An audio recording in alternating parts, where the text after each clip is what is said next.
Jay, obviously, couple setbacks early in the UFC run against some really talented guys, though, of course. I mean, I guess, what do you take out of your first two UFC experiences?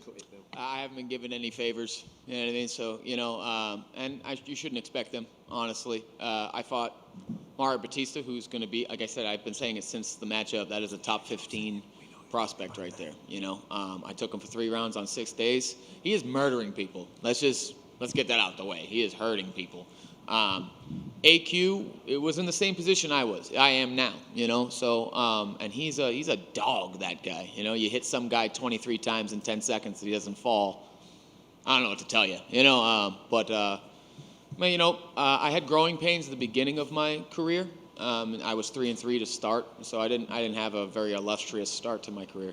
And it just took me learning how to win, as a professional. And I think that's kind of the same thing that's happening now, is that I had a little bit of a rough go. My last fight with AQ was more about like pacing. I was more paced for a 5-round fight instead of a 3-round fight.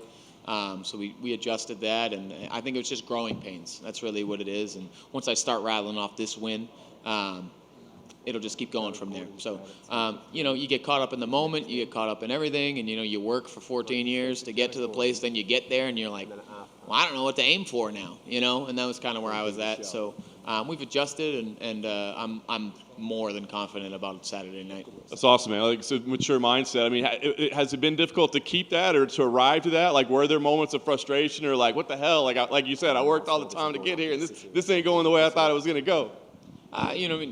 If life has taught me anything, it is exactly that, is that things don't go your way, and they might not come the way you want them to.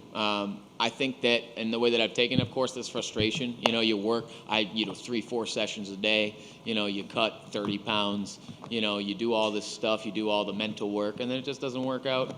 I think that all of my misfortune has brought me to this moment, if I'm honest. I think that if I had beaten AQ, I wouldn't be fighting Raul in the big spot with all the attention. I'd be fighting on the early prelims if I was even on this card at all, So things happen, you know what I mean? And you're going to get kicked in the mouth a lot, and it's how you get up, right? That cliche thing. And I don't say die, I don't quit. So, it is what it is. I'm 0-2, and I understand my position. But again, that 0-2 makes me very, very dangerous. And a lot of you are really, really, really underestimating how good I am. So, I take it with stride. I like it, man. So, considering the years and the effort that you put in and all that you did, the journey to get here, then they say, hey, can you fight this teenager that just can't, I don't know, was there any part of you that was kind of like, F that, you know what I mean? Like, why are you doing this to me? Nope, not at all. The way that I saw it was that everybody's got a hype train on him. And like I said, I have respect for the skill that Raul has. I saw it as an opportunity. It is an opportunity for me because 18 or not, people are watching, and hate me, love me, you're going to watch. And that's really it. There's a lot of hype behind the kid. And maybe when I beat him, it won't all be stolen, but I'll take a little bit of it, and that'll be a good launching point for me. It's a big pay-per-view. It's the last one of the year. People are going to be watching. All eyes on me, in the words of Tupac. So, that's how I felt about it the whole time, was this is your opportunity to show people how good you are against an opponent that I really do match up quite well with. All the people on the betting lines can shove it, is what they can do. Yeah, that's really it. It wasn't ever like why are you doing this to me? I kind of figured I know why they picked me. It's a mistake. I know I wasn't the first choice, and I shouldn't have been the third, fourth, or fifth choice.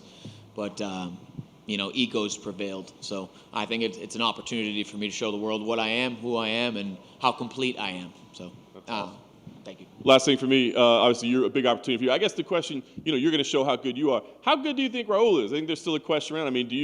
Do you see him as a legitimate UFC caliber, right now kind of thing, or do you see more hype than substance right now?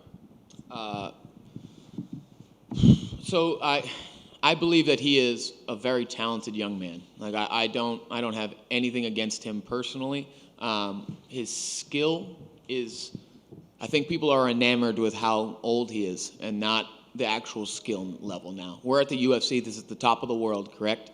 So now we have to start talking to him like we would anybody else that's not 18, 17, whatever the hell age he is.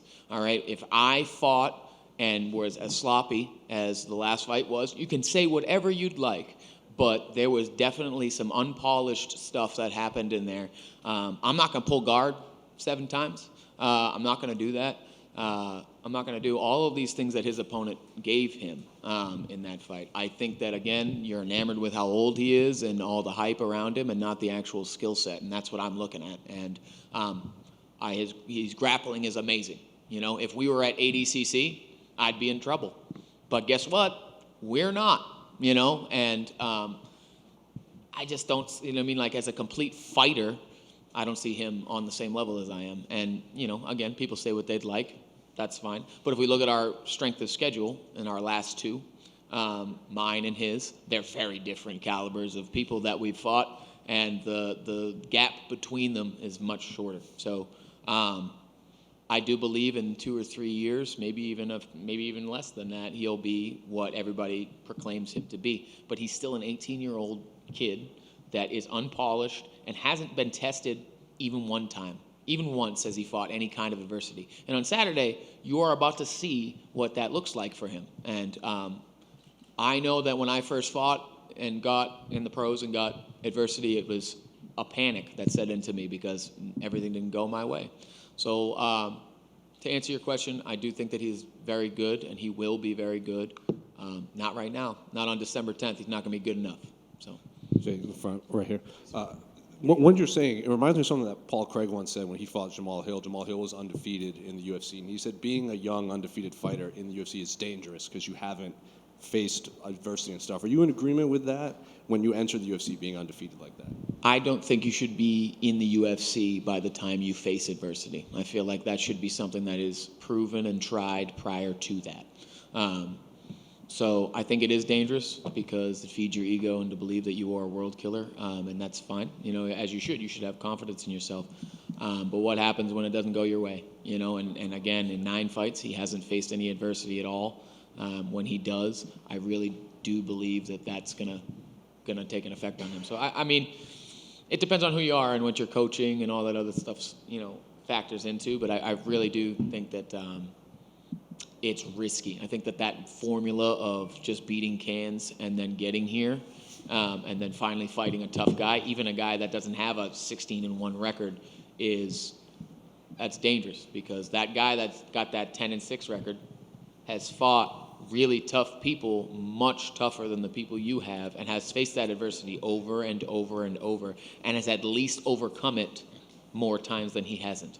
So, yeah, to answer that, I think it's dangerous, and it can be a detriment to you in your own way.